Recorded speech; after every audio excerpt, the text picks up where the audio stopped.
Doctor صاحب مجھے یہ بتائیے گا کہ ایک تو یہ بار بار مس کیریج کا ہو جانا، اس کی وجہ سے کیا کمپلیکیشن آگے آنے والے ٹائم میں ہو سکتی ہیں، اور دوسرا یہ جو خواتین کا چاہتی ہیں کہ وہ کنسیو کریں، ان کا حمل جو ہے وہ رکے، ٹھہرے، برقرار رہے، لیکن نہیں رہتا، ڈائٹ یا لائف سٹائل کیا وجہ ہے؟ بالکل، میں بھی ایک تو آپ کا پہلا جو پارٹ ہے کوسچن کا کہ اس میں یہ بار بار مس کیریجز کا ہو جانا.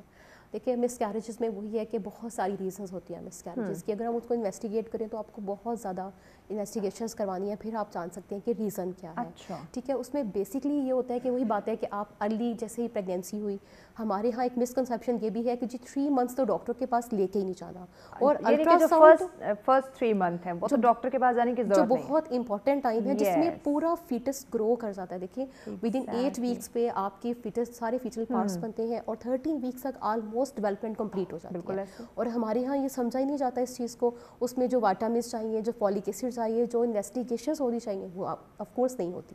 پھر دوسری بات یہ ہے کہ وہی باتیں پیشنٹس آئیں گی اگر آ بھی گئی ہیں فرسٹ 3 منتھس میں، جی ہم نے ٹی وی معائنہ نہیں کرانا، مطلب سوری ٹو سے وہی الٹرا ساؤنڈ کو جی ٹی وی معائنہ نہیں کرانا، اس میں تو ریز ہوتی ہیں، اور یہ ہم نے 3 مہینے ہمیں کسی نے کہا تھا نہیں کرانا. ایک تو وہ کسی سمجھ نہیں آتا کہ کون ہے، بالکل مطلب یہ ایک ایسی چیز ہے جو ہمارے یہاں چلی آ رہی ہیں، اور ابھی تک ان کو کوئی بھی ان کو کر نہیں سکے، ہم لوگ کاؤنٹریکٹ نہیں کر سکے.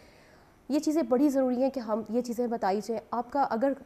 کچھ ریزنس ایسی ہوتی ہیں جن کو ہم اوائڈ نہیں کر سکتے، جیسے کہ فیملی میرجز ہو رہی ہیں، کزن میرجز ہیں، اس میں بہت ساری کروموسومل انوملیز ہیں، ایشوز آ جاتے ہیں. اس میں آف کورس اللہ تعالیٰ نے یہ سسٹم بنایا ہے کہ جو فیٹس انوملس ہوگا، ٹھیک نہیں ہوگا، جس کی ڈیولپمنٹ میں کوئی ایشو ہوگا، وہ most of the time miscarriage ہو جاتا ہے، جو کہ ایک بلیسنگ ہے. ٹھیک ہے، لیکن بہت دفعہ اور بھی ریزنس، اگر کچھ ایسا ہو گیا، اور بھی ریزنس ہیں، جیسے کہ آپ بہت ساری ہائپر ٹینشن ہے، ڈائبٹیز ہے، ہارمونل اور بھی بہت سے ایشوز ہیں، تھائرائڈ کے ایشوز ہیں، انیمیا ہے، وہ انفیکشنز ہیں. وہ ساری چیزوں کو ہم پریونٹ کر سکتے ہیں، لیکن ہمارے پاس ارلی آئیں، گائنیکالوجسٹ کے پاس جائیں، آپ ٹائملی وہاں پہنچے تو صحیح، آپ چیک اپ تو اور اس کے بعد آپ ان کو فالو کریں. اگر میں کہہ رہی ہوں کہ آپ کا الٹرا ساؤنڈ ہونا ہے تو ساتھ میں بیٹھی جو ساس ہیں، سوری مطلب وہ کہیں گی نہیں ہم نے ٹی وی معائنہ ڈاکٹر صاحب نہیں کرانا. میں نے کہا جب بینگ اے ڈاکٹر میں آپ کو بتا رہی ہوں، دنیا میں اس پہ بہت ریسرچ ہوئی ہے، اس میں کوئی ایسی ریس نہیں ہوتی. یہ